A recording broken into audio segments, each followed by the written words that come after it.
What's up, party people? I'm John McNeil, and this is Unpeeled. Today, I'm joined by Dylan and Steve of. I Prevail. And for the people at home that don't know what I Prevail is, what is I Prevail? We're a rock and roll band, really. You know, we just like to play. We have heavy music. We have catchy choruses. We have dirty breakdowns. We have soft stuff. We have ballads. So we're just kind of like a modern, all-encompassing rock band, I guess is the best way I could sum it up. And you guys are all boys, right? Yep. Yeah. No hired guns in the band, like started grassroots to this point. Well, no, we do have a couple hired. We just call them musicians. But they're your boys. Yeah. So the band is actually myself, Dylan, Eric, and Brian. And we have two kick-ass musicians named Eli Clark and Gabe Elguera. But we're all boys. We love each other. We've been touring together for a good time now, and love the road, man. You know, it's just there's like an unbreakable bond that forms. All right, so through that camaraderie, is there any hijinks that's happening? Are you guys playing pranks? Is there an ongoing thing? Well, I mean, between us two, I'd say, I mean, we play a lot of NHL on the bus, and there's always like a who's better. Like current, or are we going 93 Sega Genesis? Oh, no, we go current. I mean, we go, PS4, yeah. Other than that, I mean, Eric and myself, we live at home together. We have a place, and there's always stuff going on, you know, whether it's, you know, him walking into a room, me throwing like a Nerf ball at him or something. Yeah. It's just, you know, camaraderie like that. Yeah, keeping him on guard, keeping him on his toes. Yeah. So I never know where I'm going with this, but you guys are big hockey guys and Red Wing fans, I'm assuming? Oh, yeah. Yep. Absolutely. Through and through? Through and through. What do you think of the team right now? Where are we going? Man, you know, We've got a young team with some old guys on there. I mean, our captain's pretty old, Zetterberg. Blashill's our coach right now, and I don't know if I buy into the system yet. What I will say is that I do miss Mike Babcock, and you guys in Toronto get the luxury of getting him. They paid, and he's a Toronto guy, if I'm not mistaken. I think so. I don't think he's Toronto. I think he's West Coast. West Coast. Okay. Well, either way. The Red Wings team, they're not bad. They're only going to get better, but right now it's definitely a down year for us. We did just miss the playoffs last year for the first time in 25 years. Yeah. So you guys were going for that Blues record. I don't know if you got it. Did you get it? They had the record, the playoff streak. The Blues did. Got it. Up until they restructured the whole league and they dumped everybody. Got it. Yeah. Well, I think it was actually good for us because our team was just like, we were making the playoffs, but we weren't really doing any damage. So but we were holding on, you know. So we didn't want to. It was time for us to say, let's rebuild. Yeah. Let's change some shit around, and it was good. You got to tear it down sometimes, you know. So we had. Well, typically we don't go into what bands are the sports teams, but you know, I figured we'll touch on it.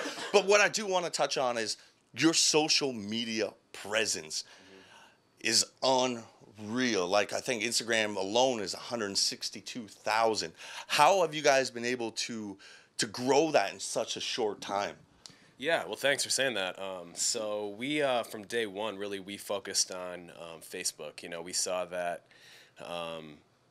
just a really interesting way for a band who has no label behind them, no management. We were just kids out of a garage, you know, with some songs. And how do you go do it for yourself? You know, that's what we were asking. It's like, so we're at an age where you can, if you want to, and if you want to put the time in and figure all that stuff out. So our singer Brian is really into that. He's got kind of a marketing brain, you know, and when you create the music, very analytical.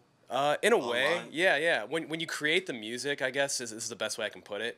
You know the best way to get it out there. You'll know better than any label. You'll know better than any marketing company because you know it inside and out. You know what you liked as a kid. You know what just what kind of stuff would draw you to a band. So you know exactly how to approach that in the social media world. So we put a lot of our time into figuring out how to get people to see our music, because we spent a lot of time making our music, and the next phase was to get people to hear our music, and that's so with the social media presence, also created a huge presence on the Spotify and iTunes. Like, I think I was reading a stat like over 1 million people listen to your music a week.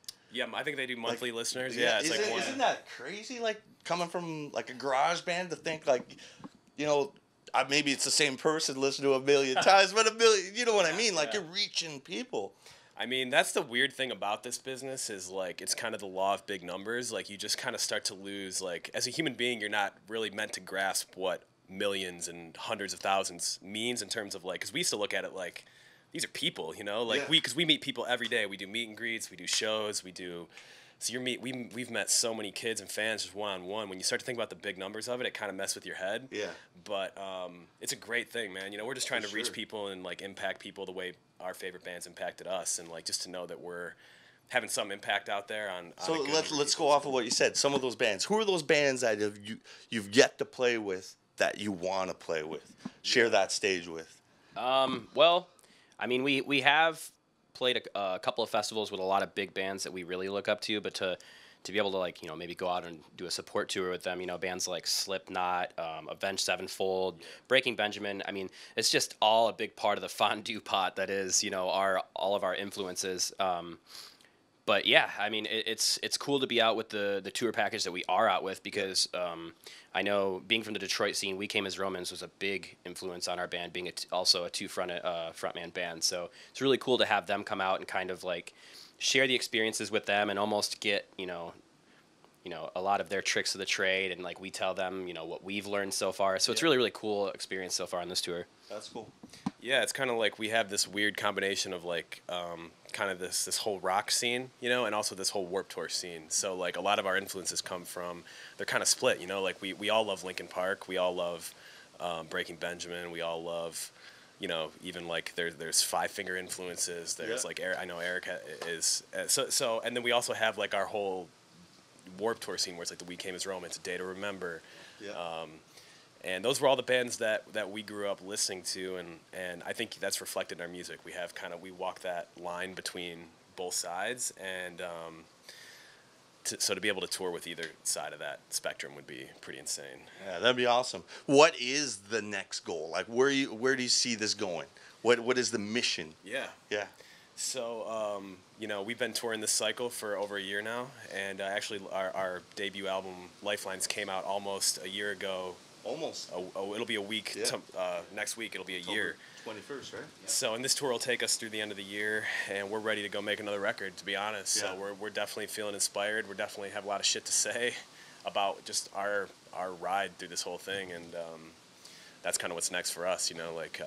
Well, how about right now we bridge the gap of what you guys like? Let's get some of your tracks on, you know, EA Sports, NHL 2019, or honestly, some of the songs that we've put on Lifelines, you just, you know, when you listen to them, I'm like, man, this would sound so sweet on NHL or on Madden, and you see what. Have they played your songs in Joe Louis? Do you know? Yeah, I actually that's pretty sick. I was at a Red Wings game last February, and we were losing, so I was kind of bummed, and all of a sudden Stuck in Your Head came on, and all of a sudden I threw my beer, and I was like, oh my God, and all the people around me were like, what? And I was like, this is my band. And see, you need to get to the point though where the Jumbotron zooms towards you, right? Yeah. Yep, that's me. Yeah. You got sunglasses on, you're like, no. But like, other than that, I mean, it's cool to have, like, I remember the first time Scars played on a kickoff for the Lions, my phone blew up for all my friends that were there watching it on TV. They were like, dude, this is out of control, man. This is insane. You're all over the TV now. And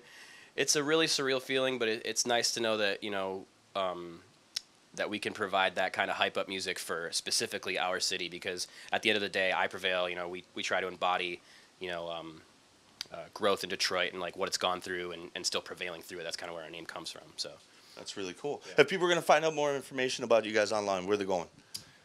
You know, basically all of our socials are at iPrevail Band, Facebook, Instagram, Twitter. We made that super easy. iPrevailBand.com. Gentlemen, I appreciate your time. Yeah. Best of luck on the road. Safe travels. Peace out, party people.